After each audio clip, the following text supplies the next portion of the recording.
Welcome back to another episode of Sports Den Podcast. I'm your host, Jonathan Hooker here, and today's episode is my Week 7 reactions of college football. Let's get into it.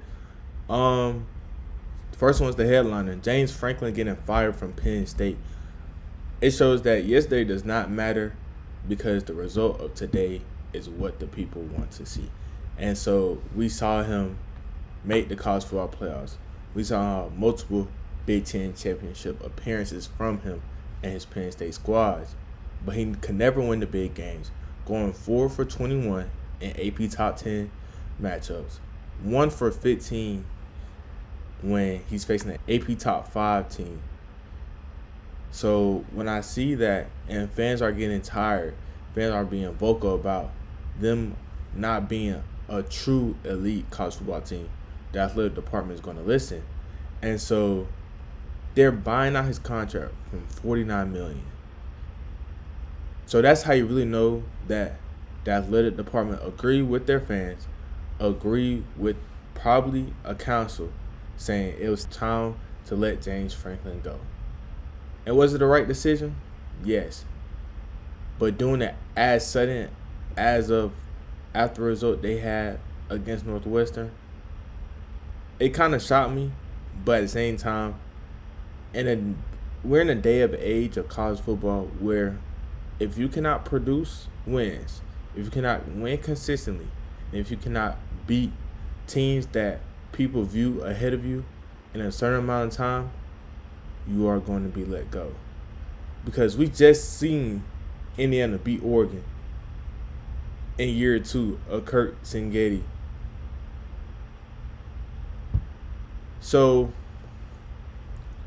I say to myself, James Franklin was finding a new job. Penn State search for a new coach will be hard because you guys want somebody that will elevate your program, not keep it considerate of a good team, but you want to bring it to an elite team. So we'll see who their target. We'll see how Penn State will end their season because it's going to be a whole bunch of turnover. And for that new coach, you arguably have 2 to 3 years to get your team together because the standard at Penn State will be high and the patient level will be very low. So, moving forward, the Ohio State game was a blowout like I predicted. We saw Julian Sayin become more confident. C.J. Donaldson, Bo Jackson, they ran the ball very well against a stout Illinois defense. We see how good this Buckeyes team can be if they're clicking on all cylinders. And the defense gave it their first touchdown this whole season. So I know defensive coordinator Matt Patricia did not want it to happen in this game. I know that this defense led by Caleb Downs did not want to give up as many points as they did, with 16 coming from Illinois' offense and special teams. So Illinois, in my eyes, is now out of the playoff picture. I don't think they can get back in. I think they need a whole bunch of help from a lot of teams, and I don't think they'll get enough help to get themselves within their playoff bracket. Moving forward, let's talk about it. The big game, Indiana versus Oregon. Oregon only having one offensive touchdown shows me that their undersized defense can't hang with the big boys. And they did that. They created turnovers. 2 picks from Dante Moore in a game where this was a Heisman moment in some people's eyes, even my eyes, and he did not show up. And so you have to commend Indiana for winning that battle, going to Eugene, Oregon, and coming out with the win. Because Oregon under Dan Lanning has looked like a great regular season team. Now when it comes postseason, I can't say the same. But now with a loss like this, how do you regroup? Is go back, find ways to improve the decision making of Dante Moore, being more decisive, trusting his players and trusting his decision making early and often, because there were some reads that he missed. And if he just learns to go through his progressions a little faster and be more confident within his ability, I think he'll be all right. I think that Oregon will move forward from this. They're not a team that they'll hang their head on this game too long. They'll take it on the chin and move forward to the next game. For Indiana, though, this is a program-defining win. This is a season-defining win because we all said that Indiana is not the team that you can count on to win the big games. This is a team that can compete but won't win, similar to a situation like Penn State. And I think that Indiana heard the noise. They took notes, but they came out and they played a hell of a game to win in Eugene.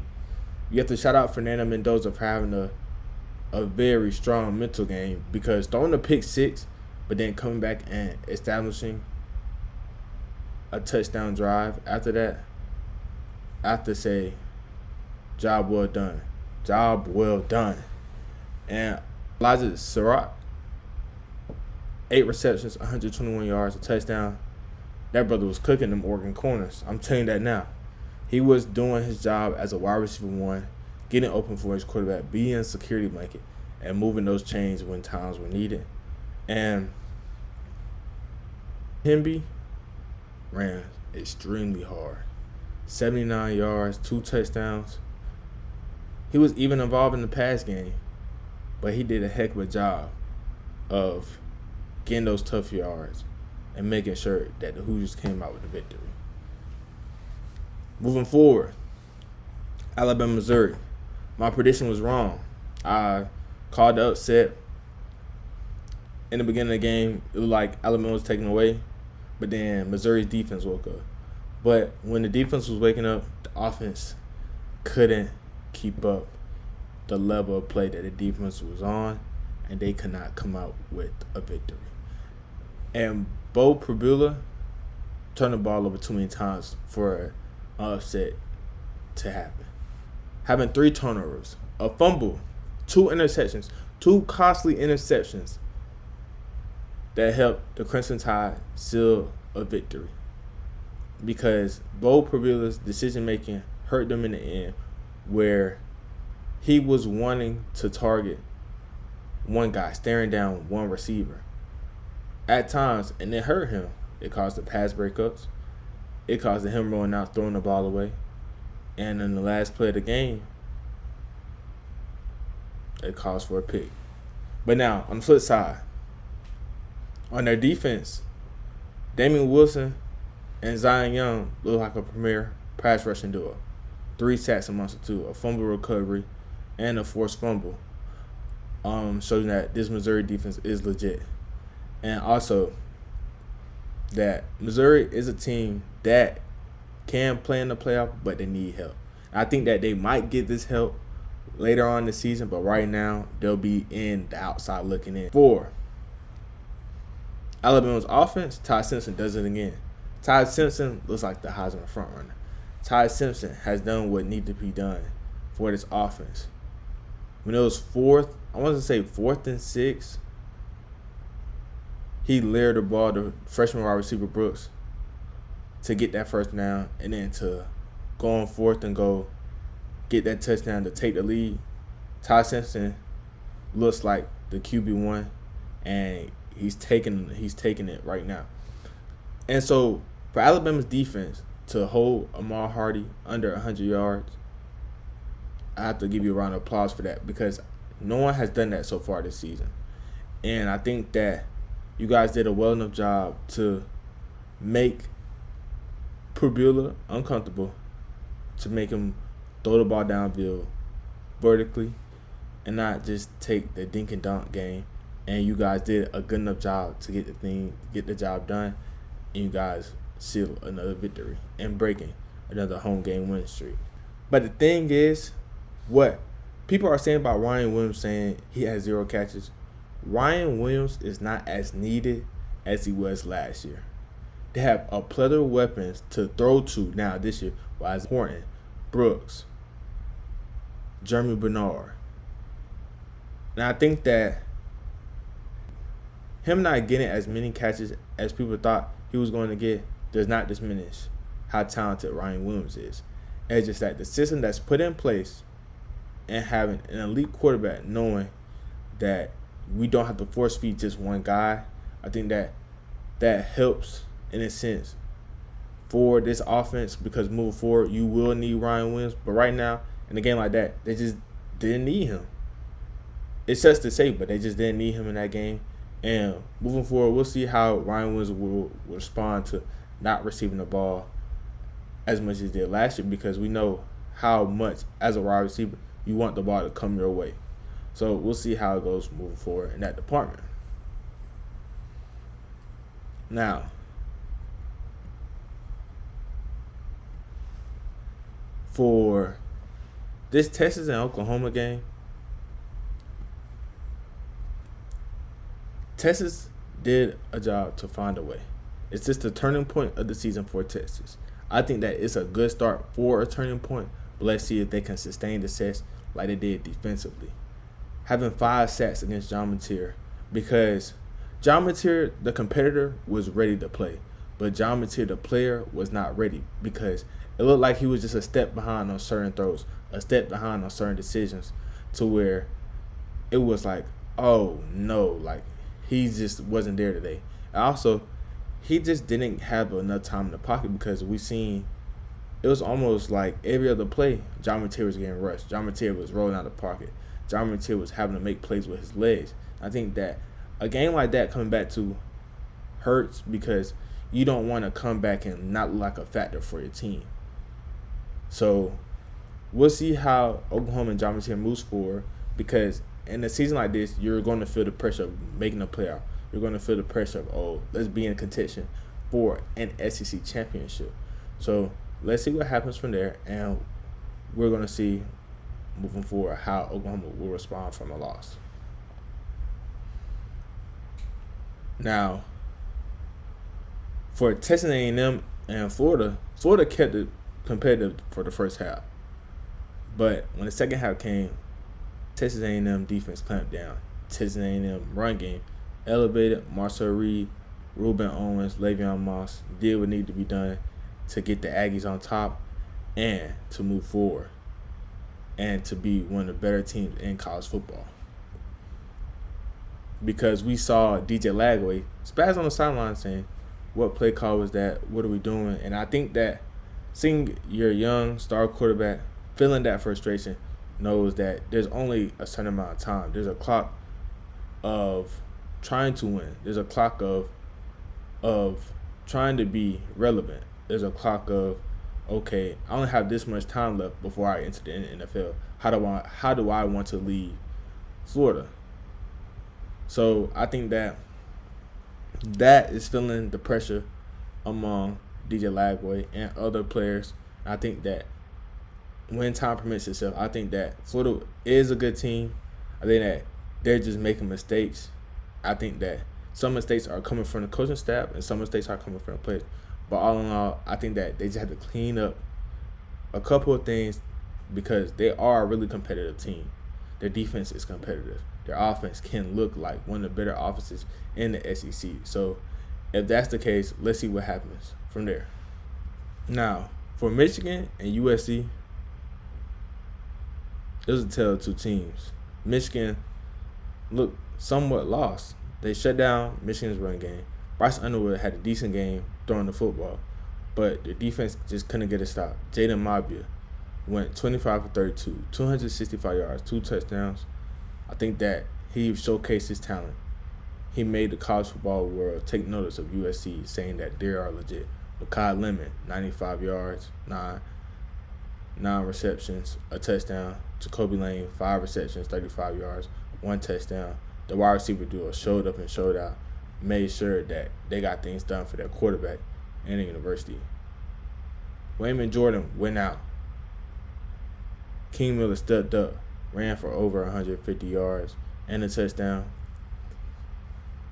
It showed that USC has the ability to adapt to where they're okay, but they showed a balanced offense, and that's what hasn't been done in a very long time at USC. I think that seeing them be physical in the run game, seeing them make plays in the run game, showed me that USC can be one of the better teams in the Big Ten and hopefully get a playoff spot.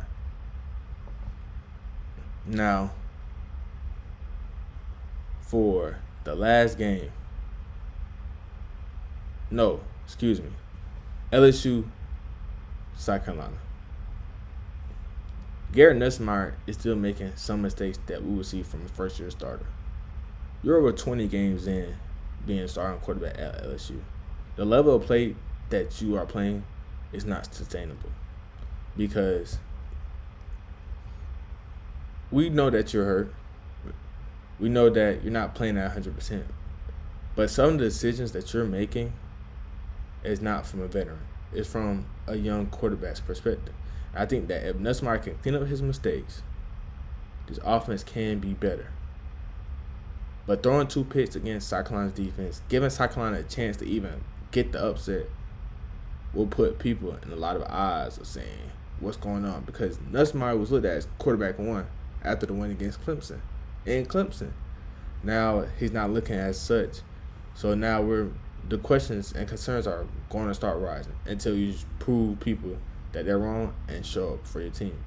Because Tre'Davious Green looks like one of the best players on your roster. Anything you threw 14's way, he came down with it.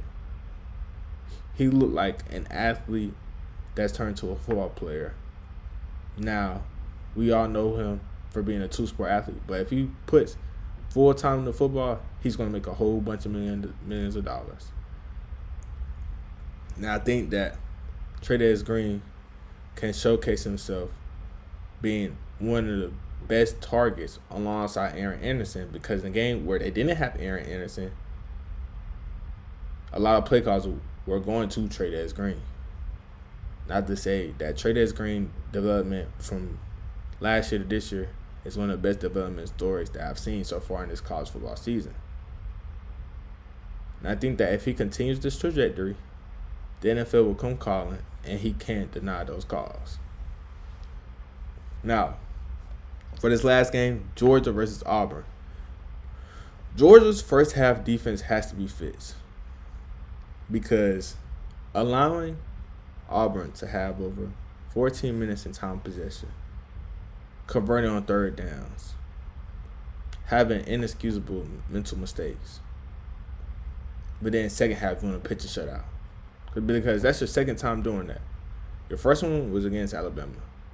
Your second one is now this past week. So if you guys can put 4 quarters of good defense, the defense that we all know that Georgia defense can play, I think that they'll be one of the best defenses in the nation. Not saying top 10 defense. I'm saying top 5 defenses. Because the second half defense, guys were flying to the ball. Guys were breaking up passes. Credit to Jackson Arnold for missing some throws, but the defense played their part. Because the offense couldn't find any rhythm in the first half. A little bit in the third quarter, but once the offense found their rhythm, you saw Gunner making plays. You saw him connected to Noah Thomas, where fans were begging to see Noah Thomas get involved in the offense. And then we saw him get involved. Zach Branch being Zach Branch. Those wide receiver screens turned to 8-yard gains, to 7-yard gains. Just keeping the chains moving. Putting Georgia in manageable second down, third downs, to where it wasn't as hard of a decision to be made of what play is going to be run and how we're going to execute. Because Bobo's best play was arguably the 4th and 1 call. Him having Nate Frazier beside Gunnar Stockton going into a speed option and getting that first down and scoring on that drive. I think that Bobo second half performances so far this year has looked amazing. Tennessee game, Alabama game. Now, this Auburn game, we've seen Bobo come up with new plays, new wrinkles in the offense. Can we credit for Gunner being a runner into playing a part into Bobo's new wrinkles in the offense? We can. But at the same time, coaches call plays and the team's executing at a better level than they were last year. In a game like this, I can't say that Carson Beck gets us out of this game. But Gunner did. And I think that Gunner reminds me of Stetson Bennett. Because the first year of Stetson Bennett, people didn't like him being a starter. I think that Gunnar is like that, but with less hatred. He just finds ways to win. He's tough, and he wants to wear this Georgia jersey. He wants to wear the G on his helmet, and he does it with such pride. And I think that with a guy like that, I think that this offense has gravitated towards him and want to be a part of his success. And also, have to shout out Monroe Freely for basically playing on one leg yesterday and coming out and blocking all SEC defenders, Crawford and Falk, who are going to be in the NFL, who's going to play on Sundays. Basically coming in and handling business. Young cornerbacks like Elias Robinson and DeMello Jones playing up to par, playing to that Georgia standard. And also, C.J. Allen, that second half was arguably the best half of football I've seen C.J. Allen play in a Georgia uniform. He got a sack, a couple tackle for losses, almost an interception. I think that Georgia did enough to win this game. Georgia found ways to win this game because Auburn fans are complaining that the refs won Georgia's game. But in a game like this, you cannot let the refs win this game. And I think that you let the refs dictate the game. You were angry at the fact that certain things didn't go your way. Basically knowing that winning a game like this can be season-defining and being a turning point for the Hugh Freeze era for Auburn will help you out in the long run, but not winning hurts them even more because now the rumblings of firing Hugh Freeze will be louder. The whiffing on two transfer quarterbacks when you have guys like Eric Singleton and Cam Coleman on the outside hurts more. And being up 10-0 and not even after the first half, the offense for Auburn didn't achieve above 100 yards. So that says to myself, Georgia's defense clamped down. Also, the offense execution stopped. So you guys have to look yourself in the mirror and find ways to win in those big games because you have more opportunities this season. Let's see what happens from there. Well, that's all from me. I want to say appreciate you guys for tuning in. Don't forget to like, comment, subscribe. And I'll see you guys on the next one. Peace.